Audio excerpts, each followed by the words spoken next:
Everyone, मैं धर्मेंद्र और मेरे यूट्यूब चैनल पे आप सभी का स्वागत है। आशा करते हैं कि आप सभी घर पर होंगे और सुरक्षित होंगे।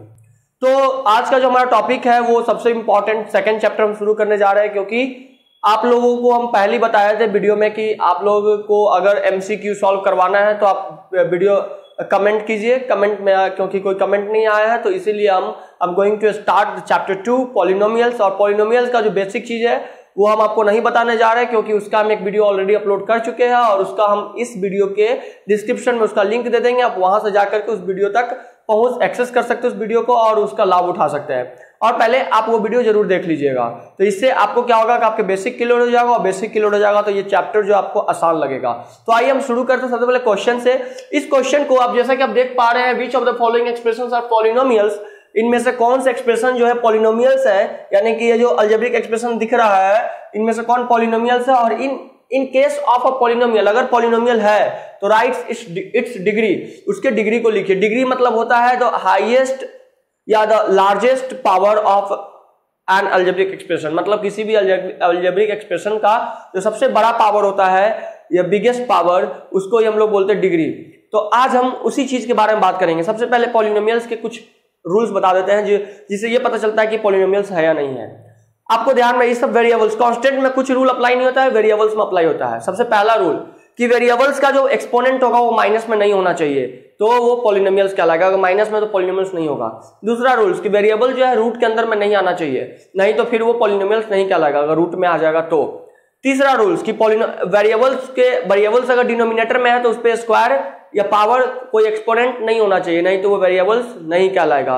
अगर पावर है तो फिर वेरिएबल्स नहीं है डिनोमिनेटर वाले सेक्शन में। और चौथा रूल जो है, एक्सपोनेंट फ्रैक्शन में नहीं होना चाहिए। फ्रैक्शनल फॉर्म में अगर एक्सपोनेंट है तो फिर वो पॉलिनोमियल्स नहीं कहलाएगा। तो आइए हम फटाफट इसको टिक आउट कर दे कि कौन सा पॉलिनोमियल आपको दिख रहा होगा यहाँ पे। ये नॉर्मल है तो ये पॉलिनोमियल होगा, क्योंकि इसका जो डिग्री है, और इसका डिग्री कितना 5, क्योंकि सबसे बड़ा जो पावर है 3 है और 5 है, 5 सबसे बड़ा है। इसमें ये भी पॉलिनोमियल होगा क्योंकि इसमें डिग्री क्या है 3 है, और ये नॉर्मल आपको दिख रहा है। 4 रूल में से इसमें से किसी में भी अप्लाई नहीं हो रहा है। इसमें देखिए ये भी एक पॉलिनोमियल है, क्योंकि इसमें भी जो चीज हम आपको 4 चीज बताए हैं उसमें से कोई भी चीज इसमें नहीं है तो ये पॉलिनोमियल्स होगा। इसके बाद ये भी एक पॉलिनोमियल्स है, इसमें भी वही 4 रूल अप्लाई नहीं हो रहा है। ये भी एक पॉलिनोमियल है और इसका जो डिग्री है वो 2 है और इसका डिग्री जो है 100 है, तो ये भी एक पॉलिनोमियल है। आप कहेंगे कि सर रूट 2x है, तो आप ध्यान दीजिए कि यहाँ पर नंबर्स में रूट है, मतलब अगर रूट चढ़ा हुआ है, रूट लगा हुआ है तो नंबर में, वेरिएबल्स में नहीं है। उसके बाद 6 नंबर क्वेश्चन का देखिए, माइनस में तो ये पॉलिनोमियल नहीं होगा, माइनस में एक्सपोनेंट आएगा, पॉलिनोमियल नहीं होगा। ये पॉलिनोमियल है और इसका डिग्री जो है वो 0 है। ये भी पॉलिनोमियल और इसका डिग्री जो है 0 है। ये पॉलिनोमियल नहीं होगा क्योंकि देखिए एक तो ये ठीक है, यहां तक तो सही था, लेकिन यहां पर आपको अभी बताया है कि नीचे में क्या होना चाहिए, स्क्वायर नहीं, और डबल डबल तो सेम हो नहीं सकता है, तो ये भी पॉलिनोमियल नहीं होगा। उसके बाद आप यहां पे देखिए ये पॉलिनोमियल है, 10 नंबर क्या है, पॉलिनोमियल है, ये भी पॉलिनोमियल नहीं होगा क्योंकि इसके डिनोमिनेटर में वेरिएबल है, उस पर स्क्वायर चल लगा हुआ है, यानी कि एक्सपोनेंट है। ये भी पॉलिनोमियल नहीं होगा क्योंकि ये फ्रैक्शनल फॉर्म में इसका एक्सपोनेंट है। ये पॉलिनोमियल हो जाएगा क्योंकि ये सिंपल जो 4 रूल बताए उसमें से कोई भी इसमें लागू नहीं हो रहा है। ये पॉलिनोमियल नहीं होगा क्योंकि आपको जैसा दिख रहा है कि फ्रैक्शनल फॉर्म में अगर आता है तो पॉलिनोमियल नहीं होता है। और ये भी पॉलिनोमियल नहीं होगा क्योंकि यहाँ पर आपको दिख रहा है कि ये वेरिएबल्स है वो रूट में है। तो पहला क्वेश्चन आपका आई थिंक आपको समझ में आया होगा। 4 रूल याद रखिएगा, वेरिएबल्स रूट में नहीं होने चाहिए, वेरिएबल्स का जो एक्सपोनेंट है वो माइनस में नहीं होना चाहिए, वेरिएबल्स का जो एक्सपोनेंट है वो फ्रैक्शनल फॉर्म में नहीं होना चाहिए, वेरिएबल्स का जो एक्सपोनेंट है अगर वेरिएबल डिनोमिनेटर में है तो उस पर एक्सपोनेंट नहीं होना चाहिए। ये रूल है। क्वेश्चन नंबर 2 क्या कह रहा है, identify constant, linear, quadratic, cubic and quartic, quartic को ही बाई क्वाड्रेटिक भी कहते हैं, पॉलिनोमियल्स फ्रॉम द फॉलोइंग। आपको मैं बता दूं कि एक तो सबसे पहला काम आपको करना है कि जो डिस्क्रिप्शन में जो लिंक हम देंगे बेसिक कॉन्सेप्ट का ऑफ एन अलजेब्रिक एक्सप्रेशन, तो वो आप लिंक से जाकर के लिंक के थ्रू आप वीडियो को देख लीजिएगा। दूसरी बात कि अगर आप नहीं देखते हैं तो आप यकीन मानिए और मुझ पर विश्वास रखिए कि क्वेश्चन सॉल्विंग के दौरान ही आपको कॉन्सेप्ट भी धीरे धीरे समझ में आ जाएगा। जैसे कि अभी आपको पॉलिनोमियल्स को पहचाना बता दिए, अब उस तरीके से इसमें हम पहले लीनियर के बारे में, कांस्टेंट टर्म के बारे में समझ लेते हैं। कांस्टेंट क्या होता है, कांस्टेंट मतलब जिसमें सिर्फ नंबर्स होगा, यानी कि ये 13 जो है ये कांस्टेंट है, इसमें पहचाना है कि ये कांस्टेंट पॉलिनोमियल है। दूसरा लीनियर, लीनियर मतलब जिस पे कोई भी पावर नहीं होगा, यानी कि एक्सपोनेंट नहीं होगा। तो ये देखिए क्वेश्चन नंबर 1, क्वेश्चन नंबर 2 ये लीनियर है, इस पे कोई भी पावर नहीं है। ये भी एक लीनियर है, इस पे भी कोई पावर नहीं है। क्वाड्रेटिक मतलब जिसका एक्सपोनेंट यानी कि डिग्री जो है जिसका 2 होगा।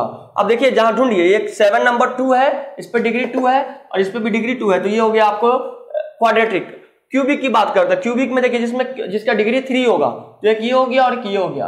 क्वार्टिक यानी कि बाय क्वाड्रेटिक बोलिए या क्वार्टिक बोलिए, इसका डिग्री क्या है 4 है, तो ये हो गया। इस तरीके से आप इसको समझ सकते हैं, जिसमें 4 होगा उसको क्वार्टिक बोलेंगे, जिसमें 3 होगा डिग्री उसमें क्यूबिक बोलेंगे, जिसमें 2 होगा उसको क्वाड्रेटिक बोलेंगे, जिसमें कुछ भी नहीं होगा उसको लीनियर बोलेंगे, यानी कि जिसमें 1 होगा उसको लीनियर बोलेंगे, 1 का कोई वैल्यू नहीं होता, जिसमें सिर्फ नंबर्स होगा उसको कांस्टेंट पॉलिनोमियल्स बोलेंगे। नेक्स्ट क्वेश्चन की तरफ बढ़ते हैं। अब ध्यान से right the coefficient of x Q in x plus 3x square minus 5x Q plus x4।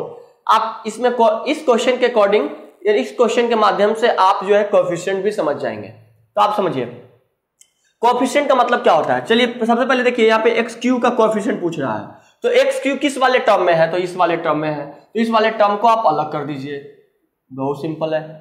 अब इसमें एक्स क्यू को छोड़ दीजिए, जिसका कोएफिशिएंट पूछेगा उसको छोड़ दीजिए, उसके बाद क्या बचता है 5, तो 5 जो है एक्स क्यू का कोएफिशिएंट हो जाएगा, तो पहला वाला में 5। उसी तरीके से इसमें एक्स का कोएफिशिएंट, तो पहले एक्स वाले टर्म को निकालिए, तो ये है, तो एक्स को छोड़ दीजिएगा तो क्या बचेगा 2√2, यानी कि ये जो है 2√2 जो है इसका कोएफिशिएंट हो जाएगा। इसमें देखिए एक्स स्क्वायर का कोएफिशिएंट पूछा, यहाँ पे एक्स स्क्वायर वाला कुछ भी नहीं है, तो इसका जो है कोएफिशिएंट 0 होगा। जब एक्स स्क्वायर नहीं है तो क्यों 0 होगा, हम आपको एक चीज और बता देते हैं। देखिए जैसे कि मान लीजिए कि 2x है -3 प्लस x और प्लस एक्स स्क्वायर, मान लीजिए हम इसको दे दिए ऐसा, तो जब इसके साथ कुछ नहीं है तो 0, मतलब ये टर्म तो था नहीं। अगर इस टर्म को हम अगर ऐड करते हैं तो इसके साथ हम 0x स्क्वायर लिख देंगे, तो यानी कि x और 0 में मल्टीप्लाई होगा तो ये फाइनली 0 ही होगा। तो आपको लास्ट में यही 3 टर्म बच जाएगा, इस टर्म का कोई एग्जिस्टेंस नहीं बचेगा। तो इसीलिए एक्स स्क्वायर का जो यहाँ पर कोएफिशिएंट होगा 0 होगा। यहाँ पर एक्स कोएफिशिएंट क्या होगा, तो x को इसमें से हटा दीजिए इस टर्म में से, और बाकी जो बचा 2/7 ये उसका कोएफिशिएंट हो जाएगा। इसमें पूछ रहा है कि right the constant term in, constant term पूछ रहा है। देखिए पाई का वैल्यू 22/7 होता है या नंबर्स में होता है, तो ये दोनों जो है ये कांस्टेंट टर्म यानी कि 2/5 पाई हो जाएगा। डेसिमल में भी पाई का वैल्यू होता है 22/7, जो एग्जैक्ट वैल्यू नहीं होता वो भी। तो इससे आपको 3 नंबर क्वेश्चन आपको सॉल्व हो गया। यहाँ पर जैसे ही बोला कि जो सबसे बड़ा डिग्री है उसको बनाने के लिए, तो इसमें डिग्री में आपको लग रहा होगा कि ये 3 है, लेकिन आप इसको जब आप करेंगे तो अलग अलग लिखेंगे। तो आप कैसे लिखेंगे, 4x/2x minus 5x square by 2x, ये वाला सेक्शन अलग है, 2x प्लस 6x³/2x। देखिए यहाँ पर x कट गया, तो यहाँ पर सिर्फ एक ही x बच गया, यहाँ भी कट गया, तो ये x का ये कांस्टेंट टर्म बच गया, और यहाँ पर एक x से ये 3x है, तो ये कटने का मतलब समझिए कि डिवाइड में है तो लेस हो जाता है x। देखिए बेस सेम है x और x, इसका पावर 1 है और इसका पावर 3 है, तो 3 - 1 कितना होगा 2, यानी कि x से पावर 2, तो जो डिग्री होगा ये 2 होगा। इसका डिग्री क्या होगा 2, हम यहाँ पे लिख दे रहे हैं 2। चलिए यहाँ पे आपको समझना पड़ेगा कि इसका डिग्री क्या होगा। आप देखिए आप y स्क्वायर को y से मल्टीप्लाई करेंगे तो ये y का क्यूब हो जाएगा, फिर माइनस y स्क्वायर को y3³ से करेंगे तो कितना होगा y का 5 हो जाएगा। बहुत बच्चे करेंगे कि सर y को y से मल्टीप्लाई किया तो y, और 3 को 2 से 6 होगा। ऐसा नहीं, जब बेस सेम होता है, आपको पढ़ाया गया है लॉज ऑफ एक्सपोनेंट में कि बेस जब सेम होता है तो जो डिग्री है यानी कि पावर ऐड हो जाता है, यानी कि बेस y है तो y के साथ मल्टीप्लाई हो रहा है, और बेस सेम है तो ये दोनों ऐड हो जाएगा, तो 2 और 3 5। तो यहाँ पर जो इसका वो डिग्री होगा वो 5 हो जाएगा दूसरा नंबर का। तीसरा नंबर क्वेश्चन में आप देखिए इसको भी वैसा ही कुछ कैलकुलेट करना पड़ेगा कि इसका डिग्री क्या होगा। अब ध्यान से देखिए 3x को अगर 2x³ से मल्टीप्लाई करेंगे तो ये क्या हो जाएगा 6x⁻⁴ हो जाएगा, यानी कि इसका जो डिग्री, और 3x को 3x स्क्वायर से करेंगे तो ये क्या हो जाएगा 9x³ हो जाएगा। लेकिन यहां पर 4 आ रहा है, ये देखिए ऐसे ही करते हैं ना हम लोग, ये थोड़ा सा कैलकुलेशन होता है तो इसके लिए हम लोग ऐसे कर लेते हैं।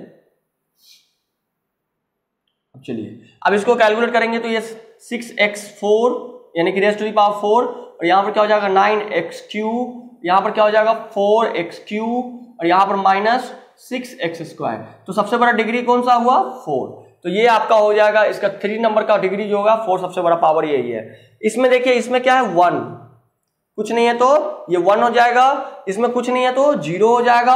और इसमें भी देखिए माइनस में जो है जो छोटा होता है वो बड़ा होता है, ये आपको याद रखना पड़ेगा। माइनस में तो ये दोनों मल्टीप्लाई होगा तो ये क्या हो जाएगा, x x है तो ये जुड़ जाएगा। तो देखिए मल्टीप्लाई कीजिए, -2 ये मल्टीप्लाई होगा और प्लस x -2 इंटू एक्स का। अब बेस दोनों का सेम है, मल्टीप्लाई हो रहा है तो ऐड होगा, तो फाइनली ये x² बच जाएगा। और यहाँ पर भी अगर इस दोनों का मल्टीप्लाई करेंगे तो ये तो ऐड होगा तो ये 0 बच जाएगा, यानी कि इसका जो पावर होगा वो क्या होगा, 2 होगा। तो इससे आपको ये सवाल समझ में आ। 5th नंबर क्वेश्चन की तरफ बढ़ते हैं। Give an example of a monomial of degree 5। एक मोनोमियल देना, यानी कि जिसका टर्म 1 हो। मोनोमियल का मतलब जिसका टर्म 1 होगा। तो ये क्वेश्चन भाई आपको कॉन्सेप्ट भी समझ में आ रहा होगा कि मोनोमियल मतलब जिसका टर्म 1 होगा और उसका डिग्री क्या होना चाहिए, 5। तो आप अपने मन से इसका आंसर वेरी कर सकते हैं, यानी कि अलग अलग भी आ सकता है। आप अपने आंसर शीट में जाकर मिलाइएगा तो हो सकता है मैच नहीं करे, क्योंकि आपका थॉट और आंसर जो लिखा गया है वो अलग सोचे होंगे। तो इसीलिए यहां पर हम अपने मन से लिखेंगे तो ये x5 हो सकता है, इसका डिग्री 5 और ये एक ही टर्म है। अब यहाँ पे देखिए बाइनोमियल, यानी कि इसका 2 टर्म और डिग्री 8 होना चाहिए। तो 2x 8 + 6 2 टर्म हो गया और डिग्री 8 हो गया यहाँ पर। अब इसमें क्या बोला, ट्राइनोमियल, यानी कि 3 टर्म होना चाहिए और डिग्री क्या होना चाहिए, 4 होना चाहिए। तो अपने मन से 6x³ + 4x² + 6, देखिए 3 टर्म हो गया, 1 2 3, और इसमें डिग्री क्या है, सबसे बड़ा पावर क्या है, 3 है, तो डिग्री 4 है। अच्छा डिग्री 4 है, सॉरी 4 और यहाँ पे 3 कर दिए। चलिए तो ये हो गया क्लियर।